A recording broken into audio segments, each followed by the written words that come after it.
Ani gaasha waan gisaan ilma hoolaal lafti akka abbaa warra baacaaltuu warra damissee akka isaanitti lafa amma lafti damissee dur gullalleedhaa kaasee amma lafa manaa bichuu ture amma kinoo harkaa guuranii fit ani shawaan gisaan garuu laale akka isaanitti hin gowwoomne hambifadhe laale kaartaatti baafadhe lafa kiyya abbaan feete ittiin taphattu lafa kiyyatti kana booda nama taphatu eenyuyyuu hin dhaga'u tibaafadhaan jira kaartaa kana booda nama takka sila akkam silaanis akkuma kamaan dallaa kiyya dhaanu immoo kaam eenyatti Shawaan gisaa.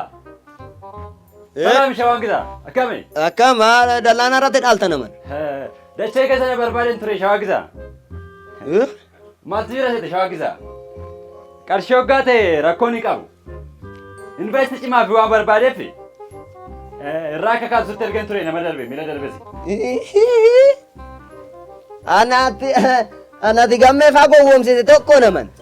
Yaa gammee faa natu kenneef gammee faa. Agartee kinoo kootu laalladhu laala raajii kee kootu laalladhu asirratti bare kinoo. Agartee laali ati luka deemta. Osoo gane kaarii qaba. Dhiisi amma lafa naa kennee jechuu dhufte. Yaa ati qarshii barbaade qarshiin ni jira rakkoon takka hin jirtu. Achi qabina mana kana achi maatti hin godhan achi qabina. Kana yoo barbaadde anuu siifan kenna. Hin dhageenye moo akkallee lafa kiyya kaartaatti baafadhee abbaa qabeenyaatti ta'e. Daarimeela lafti lama narraa bitadhatu ati dhiisi kana namicha lafa lama qaban lafa lamaan naaftee jirti ishii sittan gurguran. Ati isa barbaadde akkataatti ilaali. Narraan bitattu. Shawaan gisaa. Nama naachi narraa qabisin jedhe kana. Dhiisi kana dhiisi. Taphachuusu. Kiyya jirti lafti lama naafte. Nan dhugaa itti nan dhugaa. Waanti galchachina itti nan dhuga. Kan gurguradhaan naafte.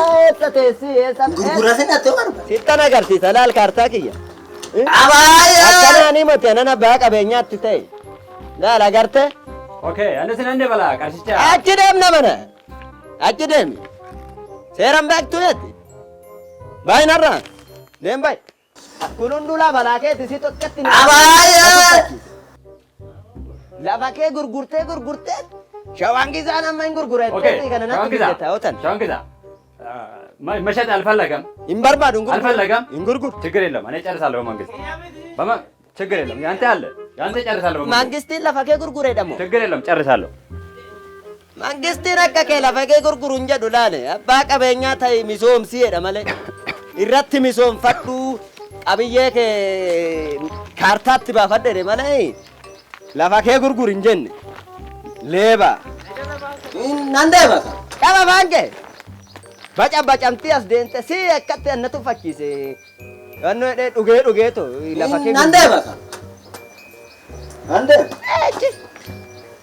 Likis. Maal fakkaattiif?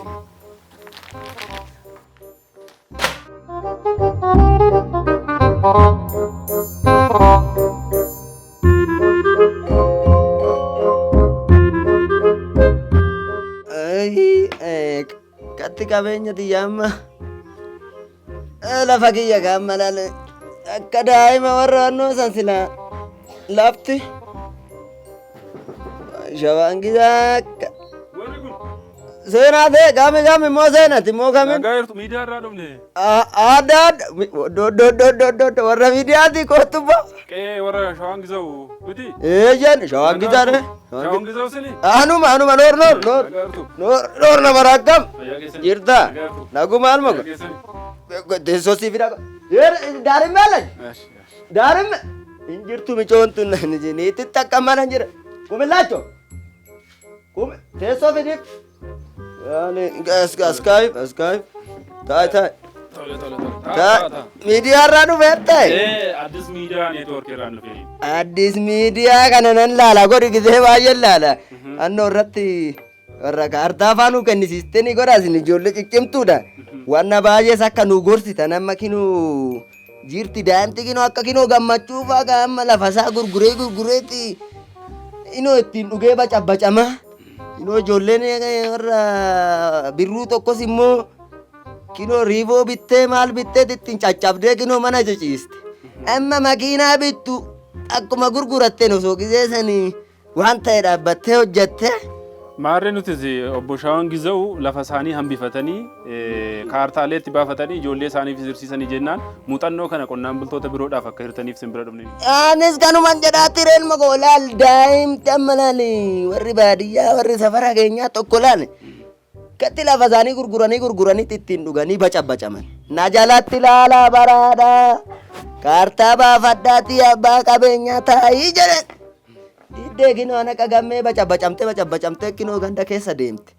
Ati immoo amma sin gobonyoosisa lafa kiyya qabeenya kiyyamu. Tokko nasi gobonyoosisa ergaa kana hin dabarsita ijoollee kaaniifis sin gobonyoosisa kootu. Kootu ilma koo. Kootu giddeella. Lafa kiyya hin gobonyoota. Laalka addis miidiyaa irraa hin dhufeette kootu sitti hin gobonyisa qabeenya kiyya laal. Lafti gaalaala agarteetti gamni kun madadhaanuu kiyya laalamma akkatti sitti mul'ataa ture waa kana inni faan kiyya amma laalamma maala yaadesite ka bara kana mootummaan amma biqiltuu biileena 5 jedhe ka laalamma biileena 5 dhaabetan naannoo jechaa jireedha ani immoo dursee xallaalka maalirratti jedhaniyyuu kinoo riikardii cabsuudha laalamma lafta achitti agarte kana qofforsiisan jira. Madada zaatu ani dafee xallaalam biqiltuudha bafan amma karoorfadhe.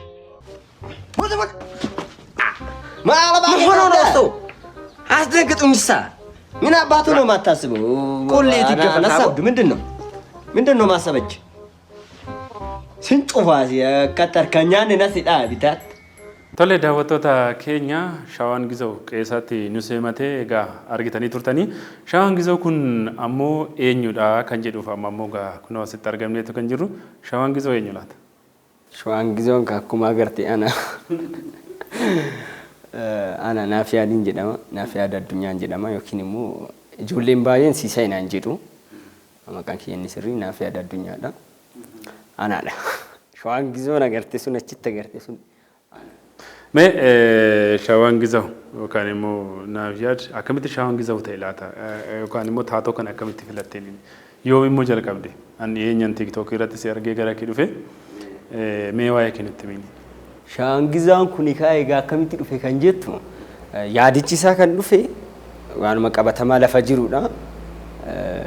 Kaaraakterichi nama Shawaa keessa jiru qotee bulaa Shawaa abbaa qabeenyaa qotee bulaa Shawaati jechuudha. Kaaraakterii kana TikTokitti kanan fide ammaadha malee kaaraaktericha durumaanuu ittiin hojjechaa ture. Isteejii irratti tiyaatira garaagaraatiin ittiin hojjechaa ture. Naam immoo gara TikTokitti maaliif hin dhufne maaliif yaada akkasiitiin hin dhufne kan jedhu yaada TikTok irratti kaaraakterii ittumne yaada ittumne karaa TikTokittiin finne jechuudha. Shawaan Giza'u kun isumatu dogoggoree maqaan nama kolchita. Ambar birree moo maal jetta? Ambar birree isumatu ta'e ammoo haadha manaa Shawaan Giza'uus daarim illee shim isatu ta'e shamsuus isatu ta'e akkamitti ta'e taatoon kun taatoo gosa garaagaraa garuu ammoo hawaasa jiruuf hawaasa biyya kanaa kan argisiisudha. Akkamitti ta'uu danda'e raawwiinsa akkamitti dhufeeni? Yeen kaan kaaraakteriiwwan kanan uume Shawaa keessa argite taanan sabaaf sablammii hedduutu jiraata akkuma argiteedha. Garuu bal'inaan immoo Shawaa keessatti namoonni jiraatan jettee kan fudhattu isaan amma kaaraakteroota nan teechise kana. Isaan Barbiree jedhamu kana Daarimmiilla shidha. Akkuma beekamu Oromoon Shawaan baay'inaan immoo ijoollee akkasiitiin kan walii galu. Sanaafuu ijoollee kaaraakteriiwwan kana teechiseetan ittiin hojjechuu eegalee jechuudha. Eessa jiraatu qa'ee Shawaan Gizaa keessa jiraatu. Mana isaa kireeffatanii jiraatu. San keessatti kan fide jechuudha. Mee qe'ee keessa jirra amma qe'ee keessa yookaan immoo Shawaan Giza'u qe'ee keessa jiraatiyyuu bifa kanaatiin taatota namoota yookaan immoo namoota achitti ittiin beekamtu sanaatiin mee nuuf hojjetu tokkichi. እንግዲህ ምን ማለት ፈልጌ መሰለህ ለገብረ አጎስ ማለት እንግዲህ እንደምታውቀው ለሸዋንግዛ ግቢ ተቆራጭ ነው የምኖር። በጣም የተከበሩ ሰው ናቸው። በጣም ባለሀብት ናቸው ሸዋንግዛ ማለት የኔል ማጎ ሪጀቴ አጋበርታ ከቲና አጋበርታ ቤካ ቤካ ከቲስ ነማ ጉዳ ረጎን እዚ ቤካ እዚ አረባካሹ እሳቸው እኮ በጣም ትልቅ ሰው ናቸው። እኔ እኮ አውቃለሁ። እሳቸው በጣም ትልቅ ሰው ናቸው። ሸውሱ ረጉን ሞ ጋፋ አንበርብሬን ሞ የሮባዬ ቤከመ እንጂ ቀኒ ኡጌሩ ጌጂቃ ሶዳዳስ ሶዳ jechuun bushwaan gizaan daarimmeellash fuudhanii anbarbireen kun xiqqoo waan daarimmeellash fira ta'eefu barbaada qabeessan keessatti xiqqoo natu jira jechuu barbaada hunda warraachi jiran kana natu jira jedhaani jaarsi immoo shawaan gizaan immoo nama kabaju waan ta'eefu baay'ee ittiin dubbatu. እናን አንበርብሬን ሞ ጊዜ ባዬ እርሶ ሰውዬ የናን ጊዜ ባዬ እናሩፌ እርሶ ሰውዬ ለምንድን ነው ግን እንደው እኔን እንትን አይሉኝም እንደው በቃ ለምንድን ነው ሳኔ እንደው እኔ ስንት ነገር አቅጄ መጥቼ እንደው ለምንድን ነው ማስቡኝ እቤት የለችም ዳርም የለሽ እሷን ፈልጌ ነው አንተ እንደው ታገናኙኝ እስታ እንደው ይረጋፍ ጀረኝ ነው እና ካናውን ሬዋን ሰልባ ዳገሩ ጅሩሙ ካራክተሮን ገረ ፉንዱራት እቲ ደበለማ ዱፈን ጀቹና ገማ ቲክቶክ ኢቲን አለ ዳርም የለሽ ካሽኒ ሮባይ እሺን ጃርተም ጉቲ ሮባይ አስቤዛ ከና ባሲ መና ከነ ጢቆ ጃርሲ ብሪንታን እንታን እትያምቲ ጢቆ irrifachiisti beektaa baasii gurguddaa gaafatti amma gaaf tokko asbeezaa gaafattee jaarsi reediyoo kana sirriitti dhageeffata አንቱ ሰውዬ እንደው ለምንድን ነው እኔን እንትን ማይሉት ገንዘቡን ለምን አያመጡም እሳ እስቲ ገንዘቡን ያንጡ እቤት እየመጡ ምግብ አልሰራሽም እንዲህ አላረግሽም ይሉኛል ገንዘቡን የታለ ሳያመጡ ገንዘቡ ሳይመጣ ምግብ አንጣ ቴት ነው ማመጣው አንጡ ያስቤዛ ገንዘብ እንጀሩ ሲንጀረ በያቲ ነገሱ ይድናል ላፋሩ በሰጠ ቀበኛን ስሪቱ ፉተ ማች ደንተ ዋኑ መንጅረ ብተ ያልተ መማል ብተ ነጠገርሲስተ ማልኛደኒ ማና ከና ጎመና ገቲ ፊሽሮ ገመላ ፎን ብተ ለክታ ማና ከናት ቢቲኒ ዮና ሲኛ ዱፎን ሆቴላኛ ዳኖ ባርባዴ ፎን እቺ ገደመተ በጂኒ እንጅሩ ገዛምኔ ባርባዴ ግዜ ብራና ጋፋ አላ ከናኒ ወሊን ጅራት ቢቹን toleme barnoota tiyaateraa fi aartii baratteettamoo kennaa akka kanaa akkamitti fiduu dandeessitaniidha? Kennaan akkuma jirutti ta'ee kennaa irratti immoo barumsis dabalamee tiyaatiraal aartiidhaan baradheetanii kana keessa seenee sana booda immoo barumsa qofaan ala immoo garee hundeessinee garee keessatti guyyuma guyyaadhaan piraaktik goona. Galee kaaraktariiwwan kana ani immoo Oromoo afaan Oromoo waan danda'uuf Oromoo waan ta'eef Oromoo qofaan dhaggeeffadha Oromoo qofaan hojjedha waan sanitti hin bitamne sii galee aartiin immoo hundayyuu yoo hojjette ittiin walii galtaa ittiin namaafis immoo ergaa dabarsita san waan ta'eef ani barumsaan alatti bal'inaan immoo ani leenjii waan godhuufan guyyaa guyyaadhaan ijoollee wajjin. Gosa amma TikTok irrattis haa ta'uuti taphoowwan gaggabaaboo kanaan gootuun alatti fiilmiiwwan garaa garaa keessatti hirmaattee akkasumas immoo kanaan dura muuxannoon ati namoota garaa garaa wajjin hojjettee qabdu jira? Ani fiilmii guutuu kanan hojjedhe qaba. Fiilmii torbeedhaan booda hin gallakkifama. YouTube irratti hin gallakkifama torbeedhaan booda fiilmii ija koo jedhu irratti guutumaan guutuutti hirmaadheen jira jechuudha. Taatoo dura ta'uudhaan irratti hirmaadheen jira. Inni torbeedhaan booda hin gallakkifama. Gama kanaan hordoftoonni kiyyaachumaan akka YouTube One Day Film Production jedhamu irratti gallakkifama akka ilaalan jechuudha. One Day Film Production jechuun immoo kan Odaa Award du'ee sinduuniif fudhate. isa waliin nan hojjedhe jechuudha.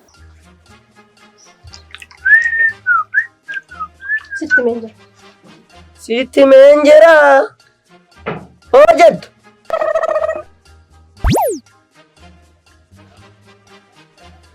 Ani kanan jedhu nama shi taphachiisu beektu. Numatu taphachiisa ka. Numatu taphachiisa. Eeyyee. Maal? Mee kanaan alatti ammoo egaa ati amma ijoollummaa qabdaa kanaan alatti namoota dandeettii kee kana mul'istee hojii kee kana ammoo kana caalaa afaan garaa garaas hin dandeessa. Namoota koomediyaan ta'an garaa garaa wajjinis taate qindooftee garee aartii Oromoos haa ta'u namoota afaan biraa danda'an wajjin hojjechuudhaaf hojiiwwan garaa garaa keessa galtee jirta. Ammoo maalitti jirta yeroo ammaa kana mucaan akkasittiin Shawaan Gizaaw ta'ee abbaa qabeenya Shawaa bakka bu'ee hojjetu kuni maalitti jiraatu isin jedhanii miti maal jettanii? Egaa yeroo ammaa waan bal'aatti jirra waan hedduu karoorsinee jirra. Keessattuu immoo ani bal'inaan kanan hojjedhu piroodakshinii waan da'e waliin jechuudha. Waan da'e waliinan bal'inaan hojjedha. Inni hojiiwwan baay'ee irratti na hirmaachisa. Ammas immoo hojii walitti fufaa torbeedhaan dhiyaatu eegallee jirra jechuudha waan da'e waliini. Gama YouTube'tiinis gama TV'tiinis jechuudha. Sanaan ala immoo ani gara fuulduraatitti wanti ofii kiyyaafis immoo yaade jira. Kanaan ofii kiyyaa yaade immoo fiilmii afaan Oromoo industirii afaan Oromoo guddisuu keessatti jechuudha. Ijoollee keenya waliin taane fiilmii industirii afaan Oromoo kana guddisnee fiilmiiwwan keenya istaandaardii siinimaawwan Itoophiyaa irratti isas dabarree immoo akka Afrikaatti dorgomaa taasisnee yeroo ammaa kana argite taanaan sirboonni afaan Oromoo haala gaariirra jiru jechuun ni danda'ama. Garuu gama fiilmii fi gama koomeediyaa adda addaatiin yoo dhufte immoo hin jiru bal'inaan hagas mara kan irratti hojjetan jechuudha. Koomeediyaanota afaan Oromootiin hojjetan wajjin wal argite kanaan dura hojiiwwan kee karaa ittiin kana caalaa guddistu waldaas qabu natti fakkaate isaan keessattis dabalamtee beektaa? Already ani dabalamne anan hojjedhu asuma akkuma siin jedhe bal'inaan anan hojjedhu ijoolluma keenya waliin asumatti maaliif bayeen hojjenne osoo bayee hojjedhe ijoollee baay'ee waliin hojjechuu nan danda'a bayeen hojjenne ijoolluma azira waliin tokkummaa uummanni bal'inaan han hojjechaa jiru jechuudha. Kana booda garuu waan baay'ee yaannee jirre isaan waliinis achi baanii ijoollee dandeettii qabanii fi ijoollee barumsa qaban waliin bal'inaan hojjechuudha jechuudha. Karoorsinee jirra isaan waliin immoo sirriitti hojjennee yaada. Gaafa walitti dhuftee hojjette waan guddaa uumuu dandeessa. Sanaafuu ijoollee isa waliinis nan hojjedhee yaada. Ijoolleen naa bilbilaniitis immoo osoo si waliin hojjennee nutti tola kannaan jedhan ijoolleen jiru koomeediyaan warri koomeedii hojjetan afaan Amaariffaarras ta'e afaan Oromiffaarra jechuudha. Isaan waliinis gara fuulduraatti hin hojjedhee yaada. Shawaan Gizaaw yoo karaa fuulduraatti namoota garaa garaa wajjin yookaan immoo carraa kanaatiin egaa yeroo namoota garaa garaa wajjin hojjechuuf itti fuftu Shawaan Gizaaw taatummaa hin dhiisamoo hin jijjiiramoo achuma turamoo maal jechuu dandeenya? Ani already akka nama tiyaatiraal aartii bartee akka nama taatoo tokkootitti taatoo jechuun nama tokko qofa taatee yaan hojjettu ummati sii galee hundaayyuu ta'uun barbaadaan akkuma argite achirratti Ambarbiree Shamsuu Gabra Agusteen hojjedhe miti. Isa kuni gama koomediitiin. Koomediidhaan normaal series kan ta'an fiilmiiwwan series ta'an irrattis immoo na hojjedha. Fiilmiin ija koo jedhamu kunis akkasiidha. Kana boodas kan yaadame irratti normaali kaaraakterii hedduu fudhadhee hojjechuu nan danda'a. Shawaan Gizaaw qofaa miti siin jechuu barbaadeetiin. Kan Shawaan Gizaaw alattis kaaraakteroota biroo immoo nan hojjedha.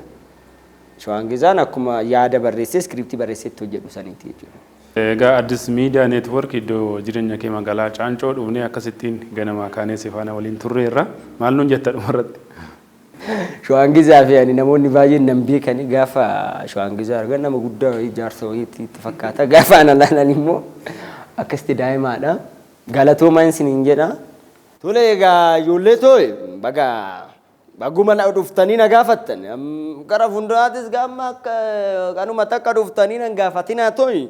Gaafan qabeenya koo immoo investeerii ta'eetoo lafa kiyya irratti misooma gurguddaa hojjechuu eegale koottaati immoo na gaggaafadha.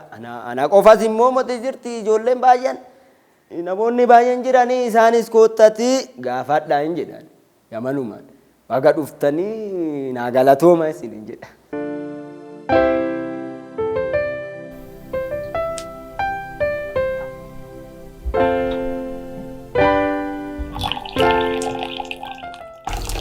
Jaarsi biyyaa beellamee miti isiniif qabanii. Dilbata ganamatti nuuf qaban. በጣም ደስ ይላል። እኔ ዲያስፖራ ነኝ፣ ከውጪ ነው የመጣሁት። ያንተን አካባቢ ወድጄዋለሁ። ስለዚህ ብዙ ብር ጊቭ አደርጋለሁ። አንተ ደግሞ በመሬቱ ለእኔ ትሰጣለህ። ቀበኛ